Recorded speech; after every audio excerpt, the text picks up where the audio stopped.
Hello, everyone. Hi. Hi. Hello. My name's Eric, and I'm giving a presentation, but I'm not good at talking to people, or with crowds of people, or in front of cameras, or like most normal scenarios of interaction.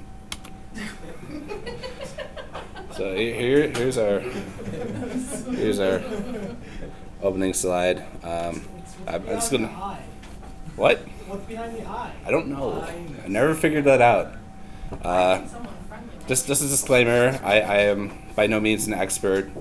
If something horrible happens when implementing any security controls, I'm sorry, but there's not much else I can do. Also, the amount of paranoia that you deem healthy is up to you. Like, I can't control that. If you had a 412 year, you're probably gonna get some repeat on this, but I'm hoping to cover some topics that aren't covered.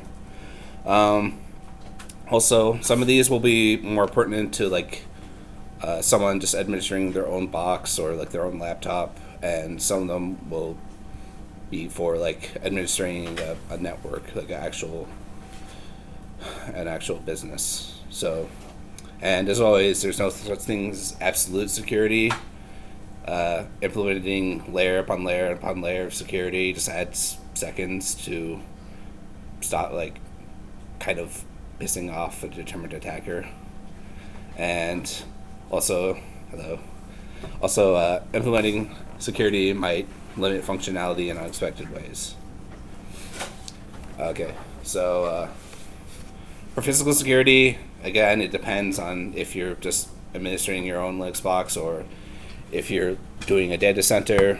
If you're doing a data center, you want logs, you want maybe biometrics if you can spring for that, but you want a certain layer. For desktop use, I guess lock your door so your roommate doesn't steal your shit. I don't know.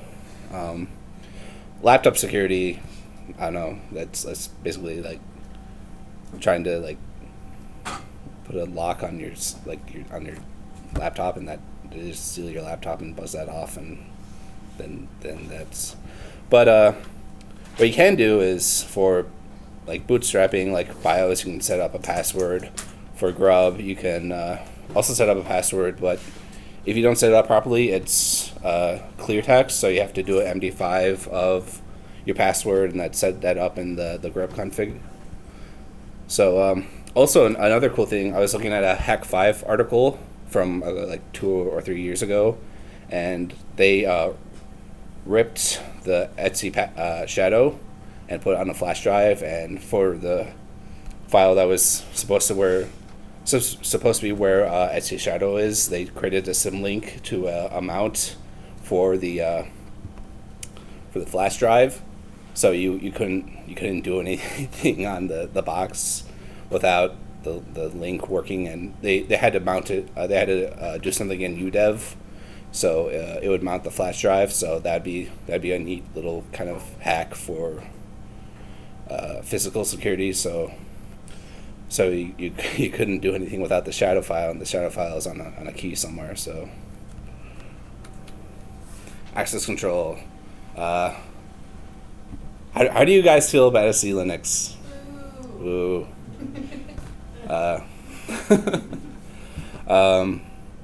Yeah, access control is mainly stopping local escalation of privileges, so trying to get to root. What you can do is implement sudo, so only certain people can do superuser privileges. You can edit Etsy security DY, so you limit the local logons for root, and you can even disable the root account by password locking the password file, or adding exclamation point to the password in the root for Etsy shadow.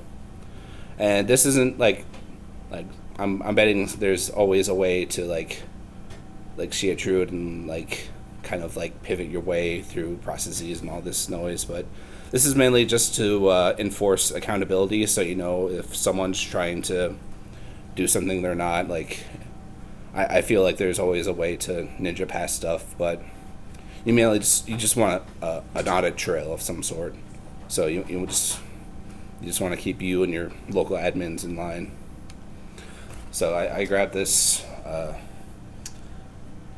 example sudoers file, and like there's a lot of interesting stuff you can do. Like you can put like shorthand for aliases, so you can see what binaries that a user can access.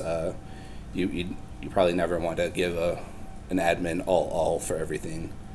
You want to kind of limit what they can and cannot do. So if there's a SQL admin on your box, you want to make sure they have everything they need for SQL and absolutely nothing else. And this basically makes it so, like, if you're going for like root, like you go to root, and like that's your emergency box. Like if like all the admins should be only doing admin work for the thing they're assigned. So like you're enforcing least privilege. So yeah. So one thing I didn't hear a lot of when I was doing 412 was stuff about the kernel. So compiling your own kernel, like it's like really scary to like take on, but there's lots and lots of documentation. There's tons, and it's actually pretty straightforward. Like if you foobar like the kernel, you can always go back to a one you haven't messed up. Usually if you didn't fuck up grub or something. Usually you hear about people compiling the kernel from source, but you can also do it with a package manager like dpackage or yum. Once you get down to like the nitty-gritty of compiling your own kernel, like we make config, and you just go around and you can see everything that is in the kernel, like all the drivers, all like whether it's 64 or 32-bit. It's like a staggering amount of like stuff, and that can be overwhelming, but there's always a help. Like there's always like documentation on what to stuff. And I recently found out about a patch set by GR Security that released patches that implement protection against memory and privilege escalation attacks. So through like change root.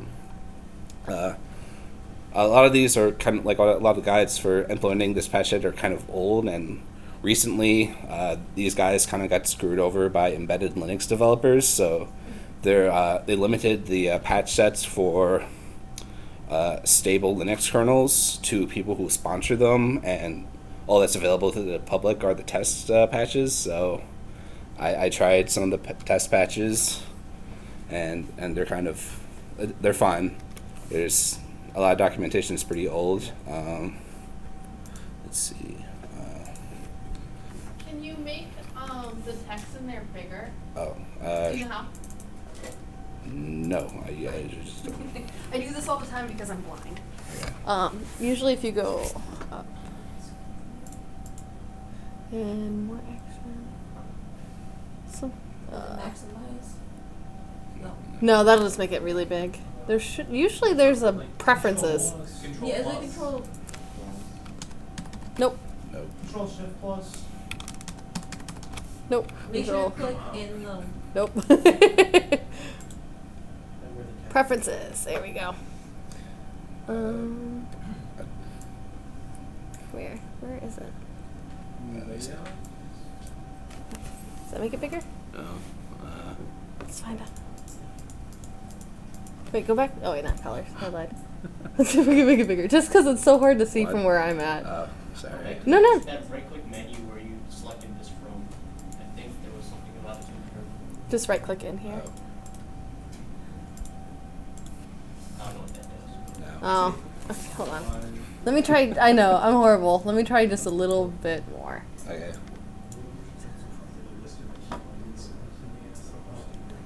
Let's see that. Cursor shape.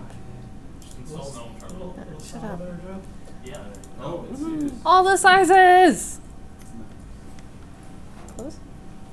Okay. Okay. Yes! God. If you can't read this, you're blind. I might not be able to. Okay. Yay, now we can see. Ooh. Okay. kind of. So let's see. Okay, now that I distracted us, remind us what you're doing. Okay, so I downloaded the source for the Linux kernel. I should probably show you the patch for GR security. So here I have. So here's the patch set. It's basically just adding on stuff to various kernel objects, and it's kind of dry, and I understand like 1/4% of one fraction of stuff, but like it's pretty cool. So like here is a curses thing for when you're making the kernel. So when you're running through a config, so when you're in the config file, it comes up with this kind of nice little menu, and you can always see what you're doing. So once you apply the patch set, you can see all the stuff for GR security. You can go through the config. You can see the memory protections, what you want to do. You have to be careful what you're enabling on the patch for this, because it'll break a lot of stuff. Like especially if you have like VMware tools installed on your kernel, it's gonna break that. And like this one had VMware tools on it, and yeah, so in foobar it just wouldn't load up past grub. So one of the things that separate like x86-64 from 32-bit stuff is it usually has a lot more memory protection. So like position independent execution, like there's some more like randomization of address spaces. Yay! NSA. Yeah, and just wait. Let's see. Hello. Let's see. So I went through this twice. I made. I went through and made the kernel into a det package, and just used the local package manager to install that, and it worked pretty well. It takes a really long time for the kernel package to make that into a file. So one of the things I learned was you could set concurrency when using make, so you can set like how many cores you want to like build up the package. So that's always fun if you're waiting a long time for something to compile. Oh god, it started over. Also, something you can do without having to rebuild the kernel is you can change the kernel parameters that are loaded into /proc. So /proc is a temporary file system, and the ones that most people look at are the ones for the network stack. Like there's like a couple hundred of them, and most of them are at the actually it's all listed at the syscontrol text at kernel.org. You can find all the Boolean like option. Well, you can find all the Boolean parameters, and you can find all the. I'm not very good at people. You're doing good. Yeah. Most of them are good for mitigating recon through ISMB, like man-in-the-middle attacks and like DDoS. So here's some yeah.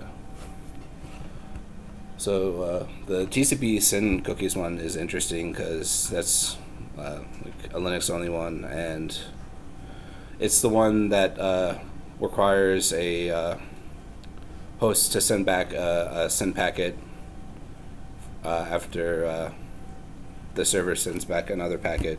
So it only allocates a socket to that connection once it's actually established that it's a legitimate connection and not just like a send packet flood. Encryption. There's a lot of choices for encryption in Linux world. You can go full disk encryption, like encrypting mounts, encrypting files. I don't know how prevalent encrypting is in corporations and corporate networks, and I'm guessing it'd be more prevalent in like military and but for individual use, like it's usually a lot of prevalent, like for if you want to encrypt your hard drive and you don't want someone to get access to it, like let's say through their organization. You have a lot of stuff like GPG, eCrypts, de-encrypt, just a plethora of stuff. One of the tools I'm going to be covering is one I found recently, which is Tomb, which is a nice little program for managing volumes you encrypt. So, so here, Tomb, I made a test volume that was 10 megs. I created a key for it, and you have to have a key, you have to have a password as well. So also this required like this requires sudo hello, because you can't do this through root because GTK breaks for some reason. And then you could close it and open it. Here's me starting it. One of the cool things is if you have stake encrypt on your machine, you can put the key into an image. So I put the key into an image of a Wikipedia, and then I opened, like, to make sure it worked, I opened the test volume with the image. So that's fine. So I ended up with like a big image full of memes from the internet, and just hide one of your keys and image. Yay. Whew. Also, probably a good practice would be changing options for mounting other temporary file systems like /var, /temp. I saw a guy that said do it on /dev/share because that's a great place where people like to hide exploits. So these options are like no execute, don't allow executables, no dev, don't allow dev mount permissions, don't allow SUID permissions. Like I didn't really know about this until I looked up. What's SUID?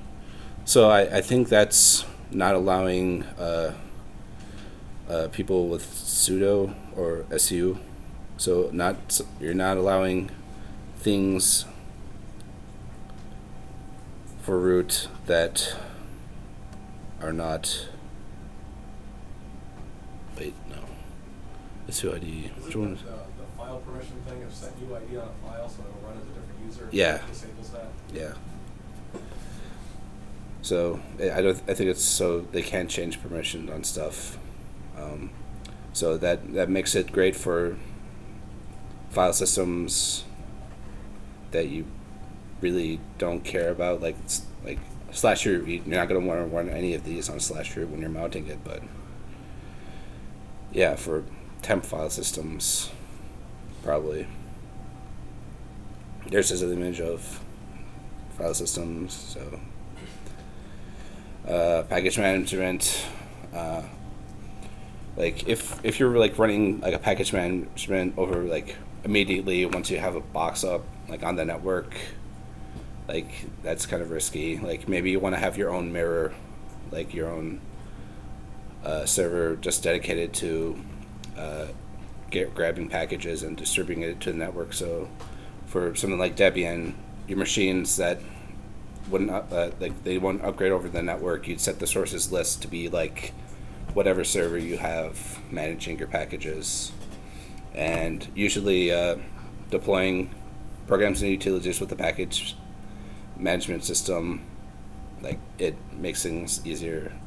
Like unless you're testing something like beta out, I wouldn't suggest I wouldn't suggest compiling from source for stuff. So unless you really wanted to know about stuff.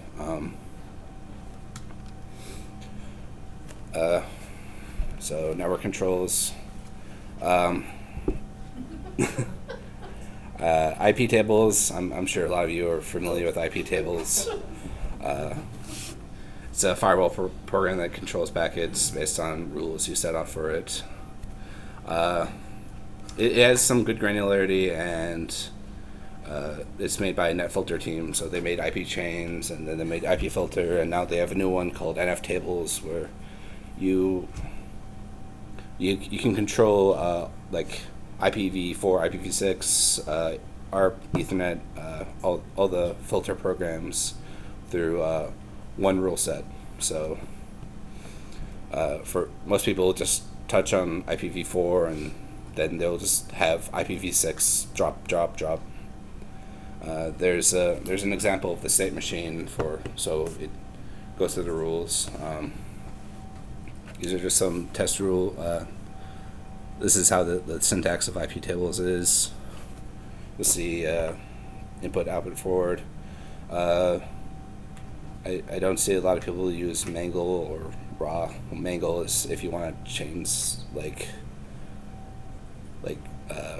QoS flag on like the package. So that's, you have to really know what you're doing. You have to go through some RFCs. Yeah, I'm not going to really get into this. We're really hoping to cover NF tables, which is the newest implementation, but that's still in development, and just going through that and trying to make that with like custom libraries they've made and having to, that wasn't fun. So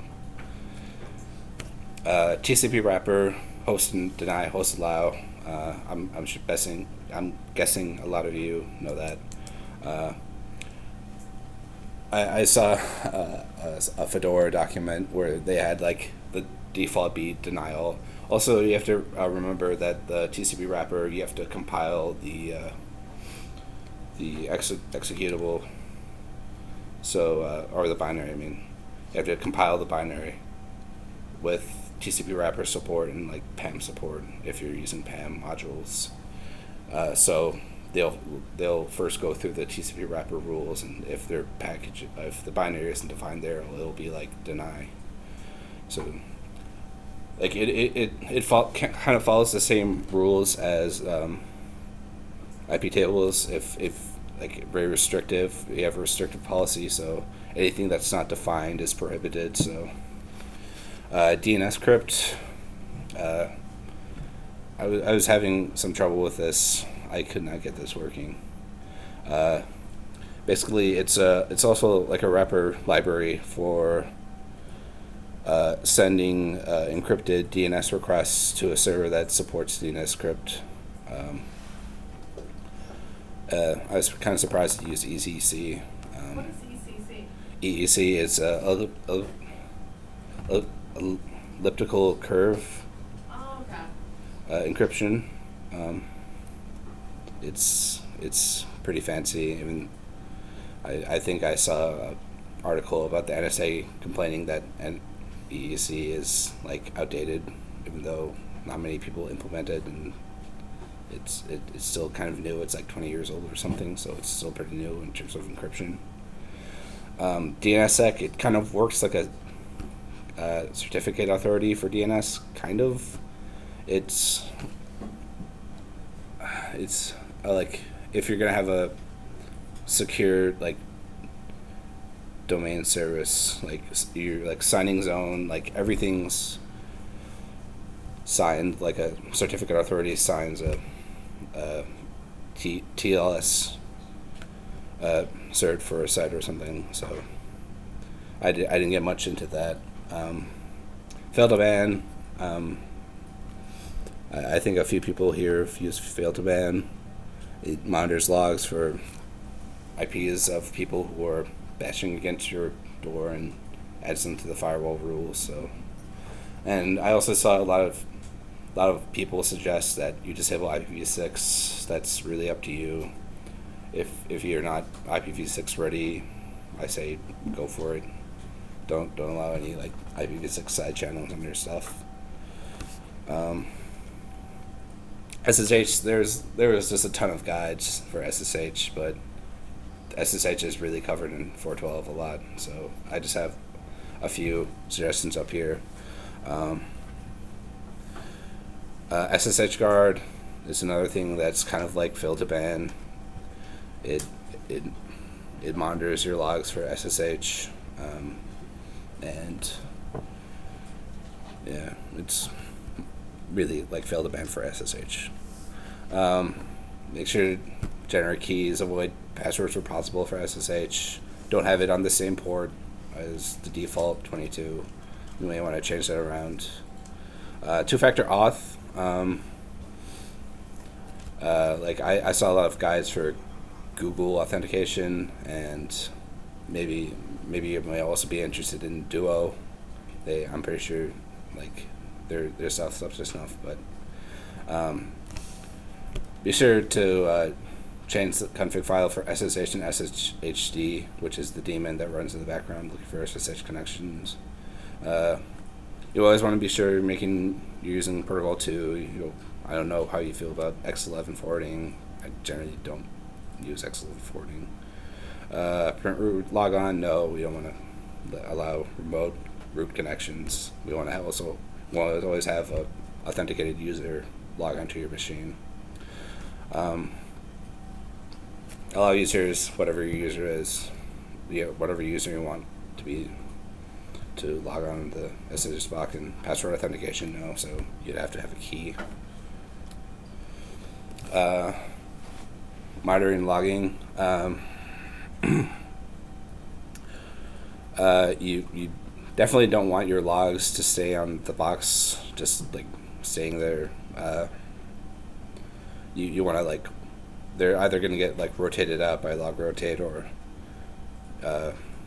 like if you actually have an intrusion, they're probably going to be like deleted, so there's no way to follow what's going on.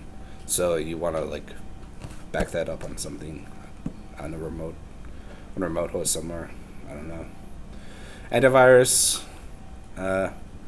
Lots of guys say to have a ClamAV working up on a Linux box just to be sure. Like there's 2 rootkit checkers I saw, Check Rootkit and RK Hunter, and they check for compromised utilities and binaries. So if someone's got a foothold on your box and they've installed a backdoor somewhere through a rootkit. You may also want to keep a bunch of copies of binaries for tools that you use to find rootkits. So let's see, like maybe LDD to find what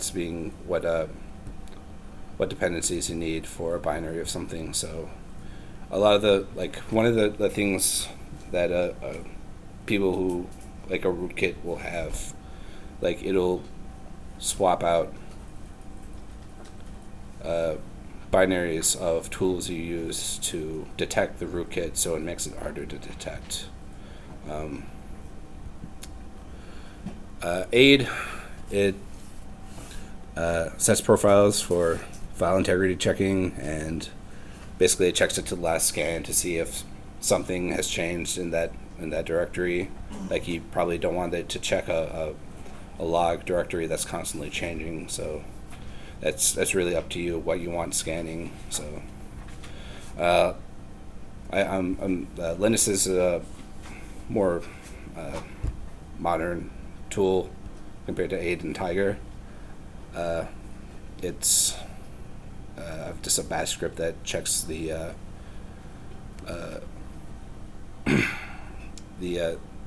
strength of your system security, and Tiger it's also another auditing tool. These are just some outputs of various tools like Linus and Rootkit Hunter and Tiger. Security policy. It depends on if you're doing this for yourself. If you're doing this for yourself, you are your own boss. If you're doing this, kind of corporate environment, you're probably gonna check in with someone. You're gonna say, you don't want you don't want people going in here and being able to get out because you can have a banner that says don't go in here. Also, some of these changes may break a already existing system, so you always want to check how your changes are going to affect a running system, or what services you might go foobar because you changed some settings. And manageability, like you implementing all these security policies and all these security controls, you're making the system more complex, and you probably have to have a little bit deeper understanding of how Linux works just to keep up. Conclusion, this is the beginning. Like, once you start digging deeper, you just dig yourself deeper into the ground with documentation, guides, and reading up on RFCs. Like, I actually read up on RFCs for this. I read just a ton of stuff. And sources and resources. The list is very long. Like, I've got like 10 or 20 PDFs and like 50 URLs, so I'm just going to put that in a file and put it up in Slack, and that's the end of my presentation.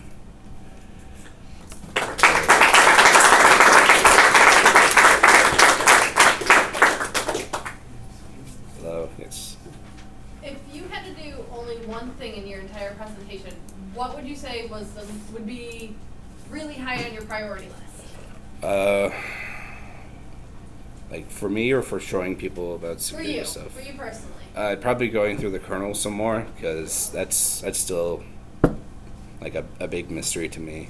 I really like digging down and looking at all the stuff I could turn on and off, and like I was just really curious. Like I found like a little like game that like kernel people run called like the Euphistus project or something, where it's like a little game where you learn how to like make like changes to a Linux kernel, and they have little exercises, and eventually you learn enough to like actually commit to the Linux kernel project. So that was one cool thing I found.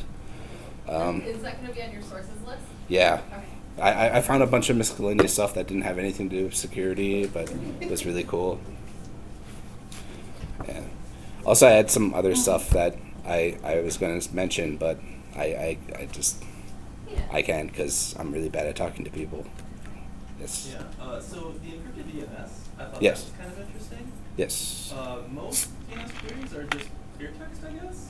But a lot of people don't really think, hey, somebody could just be changing my DNS, and this server isn't really the real one that I'm going to. Yeah. Are you able to connect to anything that supported encryption, or do you know? Yeah, there's lists of stuff that supports DNS crypt. Like if you go to the GitHub page, you'll see just like an updated list, like an updated text file of stuff that supports DNS crypt. Is that like client side, or you mean like does like Google? For servers that resolve DNS queries. So you could also have like set up your own DNS box that supports DNS crypt. So if you want like local DNS queries that are encrypted, and someone's not just making something up on the DNS to like redirect stuff. So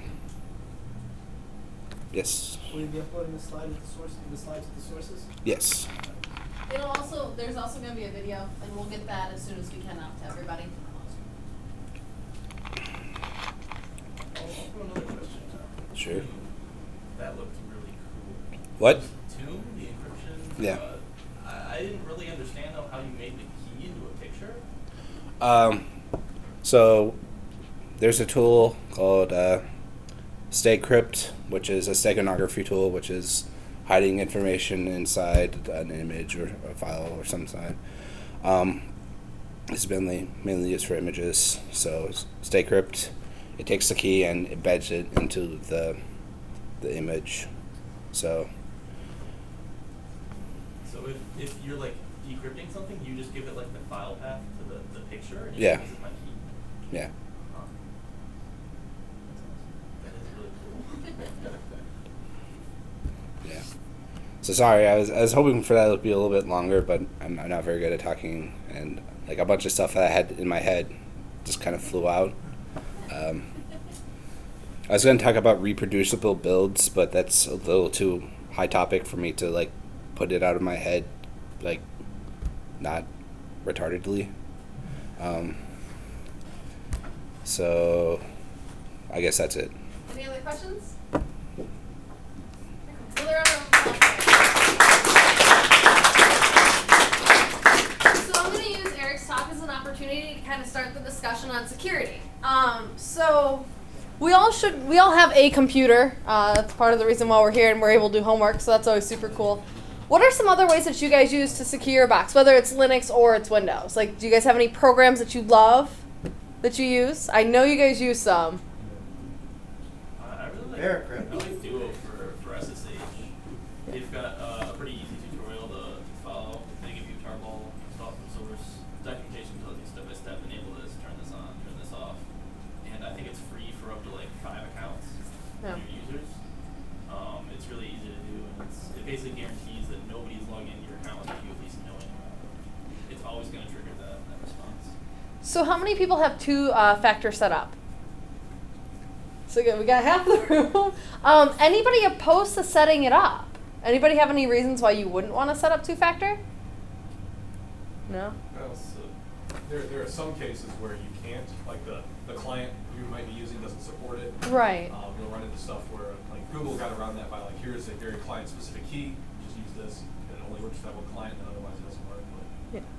you'll run into that a lot, where it's just, you can't do it because the client doesn't support it. Yeah. To add on to that, if you want to stream videos, sometimes using the key won't work, you have to use the password. Okay. Because the client program doesn't support hosting the key when it tries to get the file address. Makes sense. I think you were going to say something, Brandon. I work at a repair shop and I've been putting like Emmet or Malwarebytes anti-exploit on Okay. people's machines, just as like a added precautions Have you found anything cool yet? from those two programs. Yeah. or- Well, I mean, they like lock down third-party programs with their Okay. apps.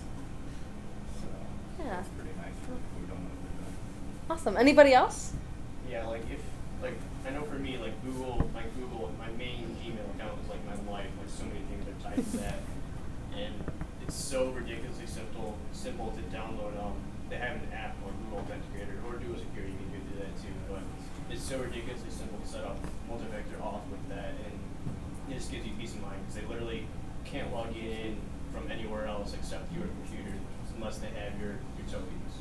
So it takes like 5 minutes to set up. It's stupid simple, and why not? So. Yeah.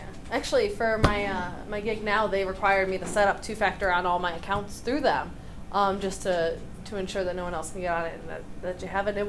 I spent a little bit of time doing it because I'm silly sometimes, but still, totally worth it. It takes me an extra maybe 5 seconds. I grab my phone, I get my key, and I plug it in and I go. I mean, it's something that's really simple. So, anybody else? Do you mind if I share a random website? Well, not a random website, but a random one. Yeah, come on up. So, how many people have a Gmail account? I'm assuming that's a lot of people. It should be everybody in this room through email. Everybody's got an Android phone at least. You're linked to that.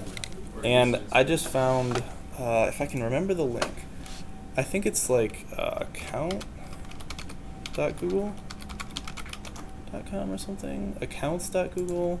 I'm going to have to Google this to find out where it is on Google.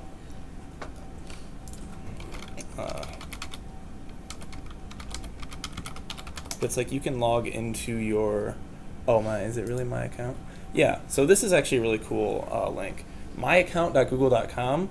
You can sign in with your Gmail and they'll tell you like all of the weird security settings or like tracking information they're doing for ads. You can opt out of like certain programs and stuff. I mean, it's really simple. You basically, I don't think it'll let me if I'm not logged in. No, I'm not gonna log in. But it still puts in all your Google search Yeah. histories. It'll and tell you, hey, everything like we see your account. We see we've been saving this data on you about your search history. You can say, oh, no, opt out of that. Don't collect that. Delete all that data that you have there. What's neat with this is you can set up a monthly email reminder. Yeah. And like I'll get a dashboard alert from them every month. Here's what's going on. Go check it. Okay, the IP addresses I've logged in from. Yeah. Stuff I know.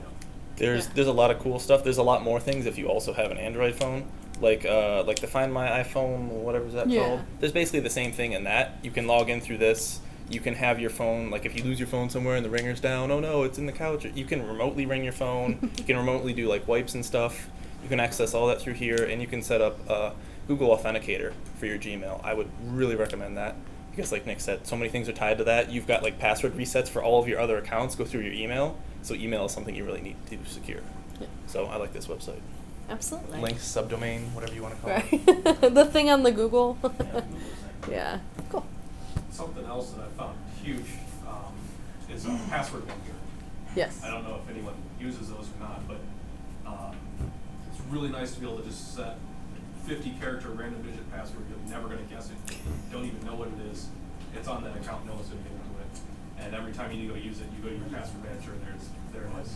I'm gonna plug my favorite one. Then if we're talking about password Okay, yeah, managers. go ahead, do it. Oh, yeah. Oh, I saw that. So Good for her. Yeah. It's suspended by federal mail. Yeah, good for her. I don't know if I would use a password for Yeah, something this is else. so for password managers. I think some people like LastPass. KeyPass is cool because it's like all local. Yeah. So you have to carry around your file, but open source. There's clients for Windows, Linux. Is there Mac? Does anybody care about Macs? Yeah. There's for a lot of stuff. So you could just like keep your KeyPass file on a flash drive. They have portable versions too, so you can just like plug it in, decrypt it. It's basically like storing it in a text file, but not horrible for security because it's encrypted. Yeah. It can generate random passwords and all that cool stuff. I like 1Password. It scares some people because it stores that key file actually in the cloud, but it's encrypted with your local password, and 1Pass doesn't ever have that information. Yeah. They don't keep that, so they can't give your passwords to anyone else. Like law enforcement were to subpoena them, it's like, well, here's this encrypted file. Good luck. Right. Well, talk about that kind of stuff too. Like VPNs then is an easy segue. And how many people use a VPN? Okay, so well over half the room. Shout out a few of your favorite vendors and why. EIA because they accept gift cards from like 90 different stores. Nice. Like wait, like different stores as in like here's my Abercrombie and Fitch. Yes. What? I paid for mine with an Apple. Starbucks, like all kinds of stuff. What? That's awesome. It's a little They more. go logging on the servers. They've got like 40 locations at this point. Great Yeah. speed. It is $10 Yeah. more if you use a gift card, but it's worth it. For the Yeah, you anonymity. get $50 Applebee's gift card. It's what, 361 days? Yeah. 361 days. Yeah. Yeah. Oh, that's You awesome. can do like what, 5 devices simultaneously too? Yeah, and if you use a router to do the VPN for you, to VPN your entire network, then that means it counts as one device. We're gonna start throwing these Yeah. up. Yeah, go ahead. Slides. Yeah, absolutely. Cool. Any other VPNs that you guys use? I don't use it, but anyone see like that private Toria? It came in the news like this week. It like does like VPN clusters for. Apparently nice. it's hosted in Czech Republic, so they're pretty good with logs. Apparently, I don't know. I haven't used it. I'm a fan of Paya myself, so that's something I was gonna look into. But I was just seeing if anyone else used it because apparently they got a killer deal right now. I think like a year subscription is like $19-20. Yeah. So. Yeah, that's not bad at all. Let's see. I think it offers like secure chat. It gives you an anonymous email service too. So I'm not sure if anyone's familiar with like MycoLab. It's a Swiss-based company that does like encrypted emails and anonymous email kind of service.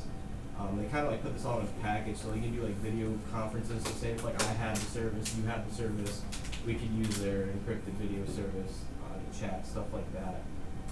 I don't know. I just heard about it this week. I'm gonna dig more into it. Yeah, absolutely. And then report back. We'd love to hear about it. So cool. Anybody else have any other fun security tools that they use? Not a security tool, but you could definitely use it for hardening and security if you named it right. NHC. Oh, that is cool. That is very powerful once you learn how to use it. Basically, it'll send you email alerts based on like a bunch of bash functions you write. Okay. So you can use it to monitor logs, login attempts, I use it at work to monitor SHA-256 sums of shadow files. So every time Okay. the shadow file gets changed, I get an email. That's nice. That's definitely security right there. I mean, if Use people AD, change their so passwords. shadow file should never change. Right. It's kind of like cron, but a lot more organized. So instead of writing like a specific cron job, say I want to check to see how this is going, you can make a function, and it's so much easier to keep organized. Yeah. So it's a very cool one. Anybody else have a good one? I would say something like Gorilla Mail or Mail Drop is another cool one. So a lot of times people want you to sign up with your email to get a download or something. But you don't actually want to give them your email because then you're going to get like a crap ton of spam. Yeah. Mail Drop CC is this one. I really like this one because you can pick your mailbox. It's not like they just give you a random string, so you can do that. The cool thing, kind of, I guess, is that you can see other people's mail too. It's not private, so it's like anybody can view any mailbox, so don't actually use this for real stuff. But it's just kind of cool because sometimes they detect like, oh, this is not a real email address. What is this random like XQ947? That's not yours. So you can actually say like, oh, my name is Bob, and then you can go see that one's probably. There's a lot of Bobs. A little bit, yeah. Apparently, there's a lot of Bobs. So you can see there's probably not some good things in some of these. Don't dig too deep on that one. But Gorilla Mail is another really cool one. Yeah, if for nothing else, it's the fact that they have the sharklasers.com domain, and you can actually use that. This is really similar, except it's only like temporary. So I think it's like 10 or 15 minutes, and you can extend that. Say I need more time. They haven't sent me the thing yet, but it's not as permanent as Mail Drop. But either one is really cool. So you sign up to something, just give them this fake thing. You can go get your link, get your product, get whatever, and then they're sending spam to nowhere. Yep. Another one of my favorite tools is actually he showed it up there. I don't know how you pronounce it. I call it Linus. The Lynis. Really cool. I use it on my Raspberry Pi at home, and it actually catches a few things. Of course, it's not perfect. Nothing's ever going to be perfect, but it's going to point out some of the more obvious flaws that you have set up on your Linux box. Like I found out that I had PHP, the version and everything just exposed. I didn't know that was enabled by default, so it checked that for me, and I was able to change that. So now you can't tell easily what PHP version I'm running on my website. Is this it? The Yeah, website? that's it. Okay. Yeah. So really cool. Just makes it easy. And what's really nice is all of their entries in there too. They actually give you help docs on how to fix it. So it's not just like, haha, you're broken. It's actually saying, okay, now here, go fix your stuff and make it right. Sometimes you'll find like, oh, you did it on purpose. There's a reason why it's flagging. You still need that up, but at least it gives you a good idea, a good check, kind of sanity check. Know what you should have and what you shouldn't. So, yeah. Go ahead, Josh. Who in here uses cron jobs? Who in here likes the 777 files? Alright, so the thing with cron jobs is if you have a script that's running and it has bad permissions on it, like write for a regular user or write for anybody, you can just edit that script and literally copy over like whatever sudoers binary or anything you want, because cron runs as root. So That's good to know. you don't Yeah. put anything in temp that runs in cron because regardless of the permissions, temp overwrites them, and you can write to whatever you want them. That's good to know. Fun fact. I Fun guess. fact. Yeah. Today I learned. I'm terrified now. That's crazy. Yeah. Cool. I'll throw out one more thing. Unless there is I found a project on GitHub. I don't know if I've talked about this before. if you're logged in. Oh yeah, I know what you're talking about. Let's see if I can find it. Are you for the now secure one? The VTS? Yeah. What, I think it's now VTS? secure that makes it. Oh, did they? Yeah. You're looking for the VTS. I just remember I keep pulling the thing from GitHub. I don't even remember. This is. Is that it? I think this is it. Yeah. Cool. Just tell us about it. Hold on. I want to make sure this is the right thing. Oh, look, they've got it in the Play Store. That's cool. I knew they were developing this. I'm actually watching this project. So it's basically this Android app that will check for device vulnerabilities on your Android phone. There's been some apps that people have written for, like stage fright, for instance. They'll say, hey, look, your device is vulnerable to stage fright. It's not. That's kind of cool, but I don't want to have like 30 different apps that each do like one check a piece. So, yeah. So this one's kind of cool because it's like it's all in one place. They say, here you go, there's like 20 checks, and they keep adding more of them. It looks like now it's in the Play Store, which is really neat. I found this like a month ago, and it was basically just like pushing APKs, and they've made a lot of updates to it recently, and there's a lot of new additions. So it's kind of cool because, I mean, unless you really keep up on vulnerabilities and know, hey, I have to update to this build of Lollipop or Marshmallow's out now, you really don't know what's going on. But this gives you nice green and red pass-fail checkmark stuff. So. Cool. Yeah, building on the Android thing too is a little bit. I'm not sure how many people like have rooted their device or have run their own custom ROMs or maybe popular ones. I've always been a fan of like CyanogenMod and their privacy guard feature. A lot of the apps that you install, they want like permissions to SMS databases or your contacts, and I mean, I'm not sure how effective it is. I know people, and I've seen it on the Reddit nets like a couple times, and it seems like it does its job pretty well, but they actually have a feature in CyanogenMod called Privacy Guard, so you can like activate it. You can have it like default things with apps like to ask you to use certain things. So if it wants to access like your contacts, you can either tell it no, or you can just set it default to ignore all. So you can say ignore my location, ignore my SMS text, stuff like that. So. As it always is with CyanogenMod, the newest version of Android brought that in. Oh really? Yeah. Yeah, so are you aware of AppOps? It's an app that lets you do like permission settings on specific apps. It kind of sounds similar to what you're saying, but yeah, they brought that in on Marshmallow now. It's okay. I actually like AppOps a little bit better because it was they had a little bit more of the permissions that you could control. But is that actually like part of the ROM, or is that some app that you can install that manages it? In CyanogenMod? Yeah. It's been default at least I know since 12 and then 12.1. I think it may have popped in towards the end of 11. But it sounds like, I mean, was that a feature in Lollipop too for Android stock? I don't think so. Yeah. No, they No, just they released definitely definitely added it in Marshmallow. Yeah. But I'm just curious if this is it an app itself that you can install? No, it's built into the Okay. software. So it's like you can't select it from like your pager or anything like that. If you go into like your settings, and it's like it's under the privacy settings. Yeah. And also for people that use TextSecure, Yeah. you can it's built into CyanogenMod as well to activate it. Oh, that's so cool. like, Oh, that's inside nice. the operating system. And I've noticed like some of the things in CyanogenMod over the years, like he mentioned, has kind of made its way over to like the stock Android flavors. Yeah. That's pretty cool. Yeah. Absolutely. But obviously, like, if you never rooted your device or anything, just don't go home and, like, be careful what root script you use.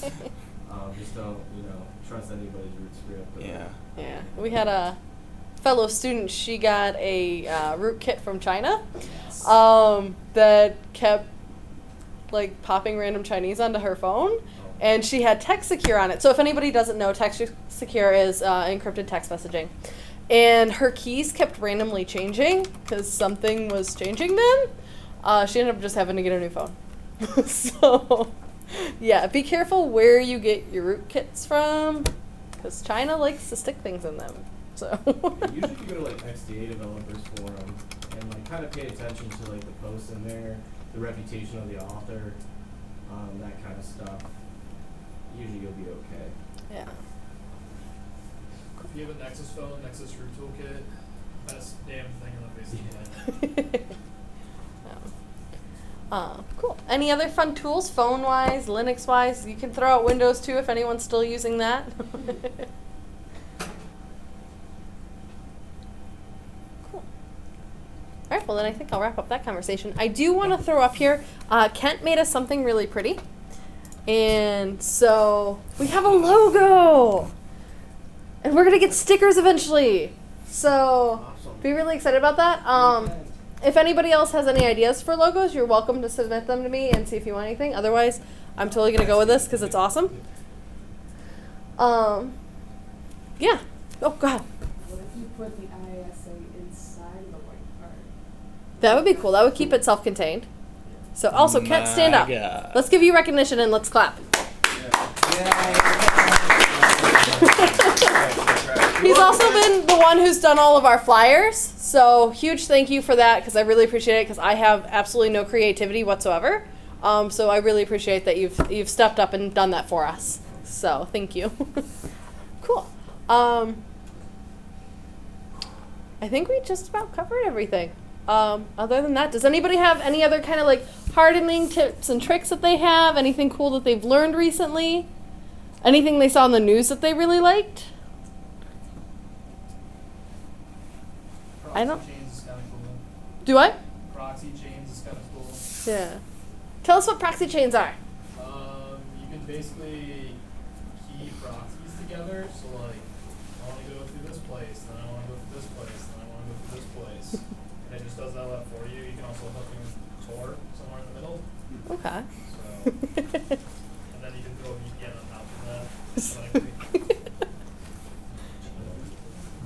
All the And security. then you too can be a whistleblower. Whistleblow IA. I think you need at least 7 though if you're gonna do At that. least 7, right? Yeah. I think that's called the Snowden algorithm. So that was when you do it about 7 or 8 times in a row. That's right. I like the RF gun. Against drones. Like, Oh. I'm gonna be cyber curmudgeon. Get off my cyber lawn, plow, you know. Lost you on the 900 range of ISM. Drone down. Deal with it. That's gonna be a fun mission project. What's going to be fun is when people start blasting those at police cars driving by. Oh. And shutting radios down. And Right? Oh goodness. Oh yeah. Oopsie daisies. Yeah. Nice. Oh, Yeah. we're not considered carrying weapons anymore. Do what? The like NMAP and Okay. Metasploit, yeah, not That's a weapon like- anymore. Thank goodness. I know that was a huge thing internationally. I don't know how bad it was inside the United States, but internationally I know it was a big deal. There was talk of it becoming illegal in the United well, not illegal, but it would be classified as a munition within the United States. But they decided against that one. Is that the Wassenaar? Yeah. Oh, that's awesome. Any projects anybody's been working on lately? Joe, what have you been up to? Data center. So, yeah. Everything's broken. No. Lots of opportunity for learning. In a couple of weeks, I got a piece of hardware coming on, but basically we'll have remote access available to the IA Club material. Woo! We'll segment that stuff up. I got a 6500 blade Cisco that I can do a crap ton of VLANing, things that we've always been wanting to have done in the network that we're doing, and now like we got equipment to do it. So Chris and I, another adjunct, we'll be spending some mega hours spinning it up, but and hopefully with the help of minions, we'll hopefully fix 113.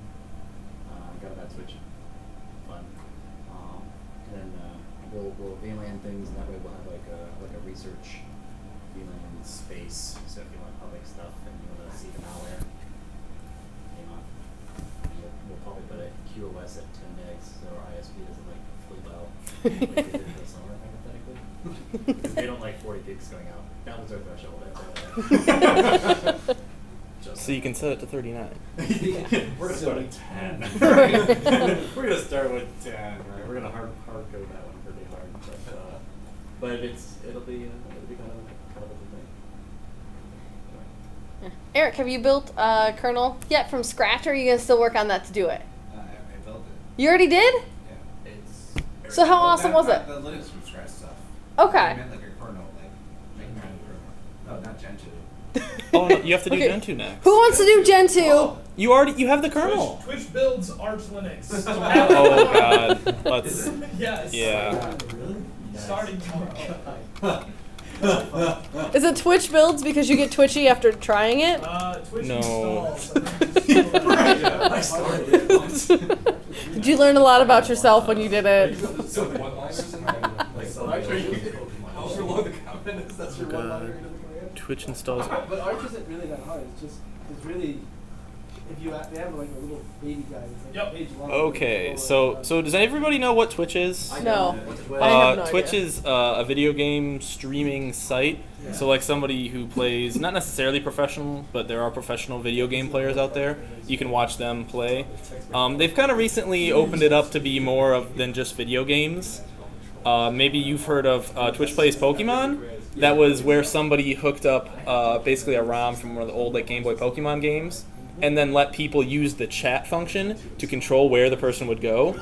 But there was like this weird chaoticness of like where they were trying to all get a certain button press. It would do like a button press like every 20 or 30 seconds, whatever. So it was just this chaotic mess of, I want to go up. No, we should go left. I think we should release all our Pokemon. And people just doing this crazy stuff. Eventually they did get through and beat the game.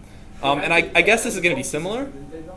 What? They had to add a diplomacy system. Yeah, they did a couple of different versions of the game, and they added some different things each time. When they But left it all open to everybody, which was chaos. They couldn't. They got stuck on that one part where you have to walk across, and if you go down, you start all over. So they ended up having a diplomacy system where if enough people spam democracy versus chaos, then only the top 10 people could send commands. So they finally got past that. yeah, it got pretty crazy. So I'm hoping this is going to be just as chaotic of just like a command line that like somebody just gets to like smash keys on. I don't It's know. gonna be RM/RF. It only goes so far though. Game restarts. No. So that sounds cool. Hot Ross painted on Twitch today. Hot Ross. Set the default print number to 6. Well, Restart. I think we have a CTF coming on. Okay. Yeah. Look at maybe setting up interesting learning environment. Get all the malware from Russia? It's access for that malware. Right. Okay. Yeah. Anybody a hardcore CTFer? Who all knows what CTF is? Capture the flag? Okay, cool. There's gonna be, my sec is doing the Russian CTF in November. So if you want to kind of get into that space, really cool. Opportunity, one, to learn from some really smart people. Two, try and break things in Russia. So. That's the RUCTF? Yeah. They get really big into that, and it's a good time all day. Is there a website for that? RUCTF. Oh, is that literally it? Okay. So basically, it's been December for the past number of years. This year it's a little bit earlier. It's around Thanksgiving-ish in November. But basically, what it is, it's a multi-pronged CTF. So it can be very much like attack and defend castle stuff. So if you want to skill up some blues, or what kind of skill sets you can, do Linux, Windows, network, they got that available to you. And it's like, you're with about, I think like last competition was like a little over 400 teams, 300 teams or thereabouts. And it's pretty interesting to do. They also have like off challenges. In other words, like here is Linux. Go do that. Who knows Spark? Okay, reverse engineer a Spark vulnerability. And like, who knows Spark? Exactly. So, I know of it because I'm old. So I know of it. right. Exactly. I actually worked on a Solaris 5 system way back in the day. So before there was AMD, before there was Intel, Spark, exactly. And that was when you had to crank the electricity, to get the computers working. Did you get bikes? Could you just ride on a bike? No, they weren't gonna get. So anyway, but anyway, it's really fun challenges to like beat you up and really humble you. But whatever, here's your thing, and then spend some cycles, and then you're gonna learn some stuff, even if you crash and fail, quite honestly. Because I learned way more. Like for me, my biggest thing, I came in blue team, which is not normally my wheelhouse, but I've grown to love it. And I learned more out of it anyway, so I got into the NSM space, and I was like, this is awesome. And I find out that the IASA servers that they were hosting it on, they were cloned around, had their kernel calls in clear text along with everything. I'm like, oh wait, and if I can see this in my shot, hey, red team, guess what I see? And then everybody's like, poke, poke, poke, infrastructure down, right? And I was like, I still don't know how we worked that, but it's just like all out of Google and Wireshark, quite honestly. That's just nice. So, not Ninja Sauce, but just being able to troll. That's innate. Yeah, you mentioned. Well, speaking of CTFs, tomorrow at noon actually, a high school CTF starts for a week if you want to get your feet wet. Okay. It's online, it's called the Easy CTF. Easy or EASY? EASY. Yeah, it's a week, anyone can register. You can't win because we're in college, but nice. 17 hours. Nice. That's cool. That's cool. So yeah, get your feet wet. Why not? Yeah. Yeah, this CTFs are a great way to get into conferences with them paying your way in. Yeah. We just had what was one of the former EMU students went out to an IASA conference out in DC. They paid for their tickets and their hotel room and everything, just because they got on a CTF and. Is it Evan or? Yeah. Yeah. Sure. Yeah. And they went to globals and took fourth. Yeah. Nice. Space. You know. Their team name was something Panda. Something Panda? Yeah. I'm so good at those. So, Pandas, what's that? What the what? It's sponsoring. That's cool. Yeah, I mean, the IA Club has a pretty good history around CTFs. For the most part, we do all right. In some years, we get first place, and some times not. But it doesn't matter. Like, just do extra. You're gonna learn. Yeah. I love their prizes. Their prizes are awesome. I'm sorry, I just noticed that. Nice. So what is and laptop stickers. What is all the bits? Yeah. Nice. That's what I thought. I like that. Cool. Anything else fun? You guys want to announce? God. We're practicing bash scripting, and I found out there's a pretty big Twitter community where they do bash golf. Oh, nice. Do you, Explain what bash golf is. Bash So golf? it'll say, basically, I need to do this, and everybody competes and who can make the shortest script possible to do said thing. Oh, wow. oh, that sounds awesome. Oh, I don't like it. No. They have one also for bin commands, too. No, you should see my functions. They're very verbose. Right? They do commented. golf. Very commented. Okay. You have a string. What regex matches the string is sort of. So I'm not sure if it's Twitter. I just heard about it on IRC. I'm not sure if it's a Twitter. Yeah, I think that's it. Nice. I don't know if this is somebody like responding to it but yeah, that's yeah, interesting. that sounds really cool. So what, you have to make sure it's under 180 characters because you gotta shove it in Twitter, or? The winner basically, it's just the winner who gets the shortest one. Oh, okay. Yeah, I did do that. That's cool. I was waiting for the longest. Yeah. And then they also have a Vim golf if you want to learn how to use Vim better. And he said they have a regex golf too, if you're interested. There's all sorts of golf. Pro golf. It's fun. Yeah. Awesome. Cool. Anything else anybody wants to announce? Robots. Build robots. Woo! Build robots. Robots? Actually, if you Robots? do want to get involved with something about robots, you can. There's a high school team at Ypsilanti High that always needs help with that. And if you're interested, I think it's the First 44 Club. I think is what it's called. First 44? I think that's what it's called. Anyway, they're doing it in Java. So, there you go. First 66. That's what it was. They're doing it in Java. If you want to help out, just reach out to me. I will get you in touch with the right people, and you can definitely do that. Really cool environment, really cool bullet point on your resume too. Like, make sure you're doing extracurricular activities, like this club, and going out and volunteering, and going and doing stuff. Write it all on your resume because those are great talking points. You cannot beat real world experience. Sitting in a classroom is only going to get you so far. And we all know that we're doers because we're sitting here right now on a Friday night listening to me talk. So clearly you guys will go above and beyond. Great ways. There's always opportunities to do it. And if you need ideas for volunteering, we can definitely help you out with that.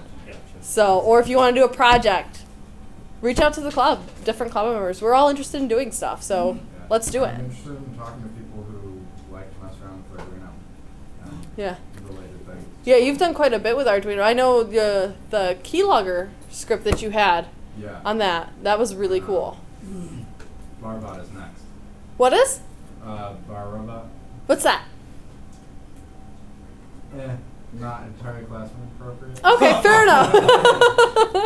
But cool things happening. Arduinos are a lot of fun. Does everybody know what an Arduino is? You know, like a Raspberry Pi?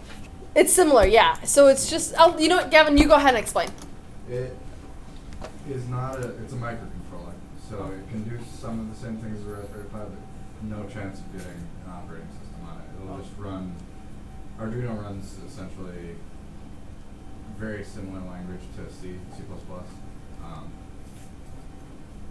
and much simpler things than a Raspberry Pi could do. So you'll use them for very specific tasks, generally. Really cool that you can, there's a ton of stuff out there that you can do, different projects on the Arduino website.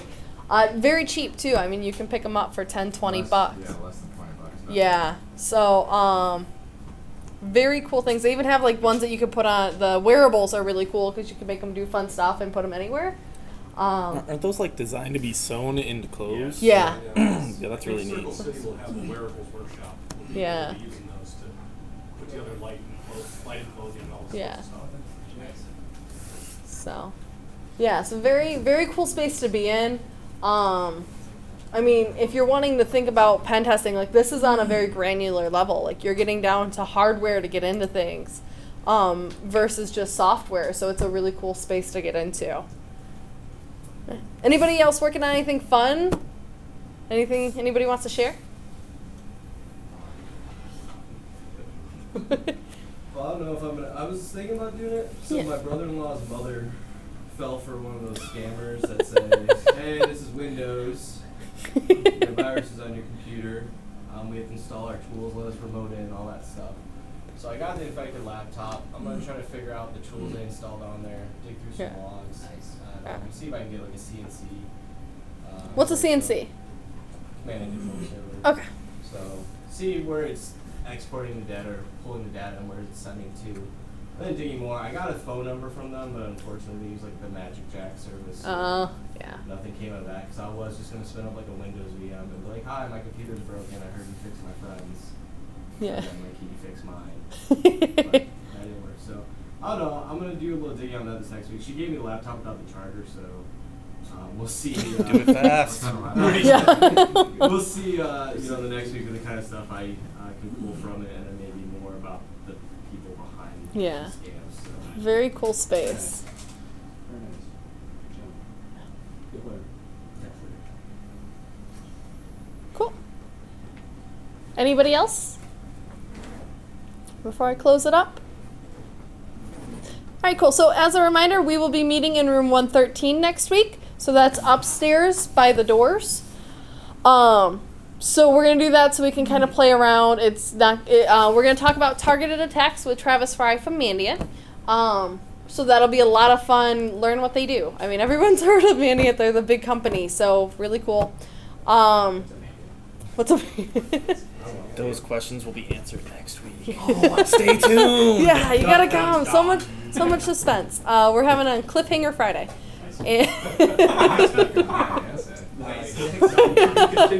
Yep. Also, Mark's talk is up. We sent an email out. If you didn't get to watch it 2 weeks ago, then you can definitely do that. Unfortunately, Tomas's talk will not be up, so don't ask for it. I don't have it.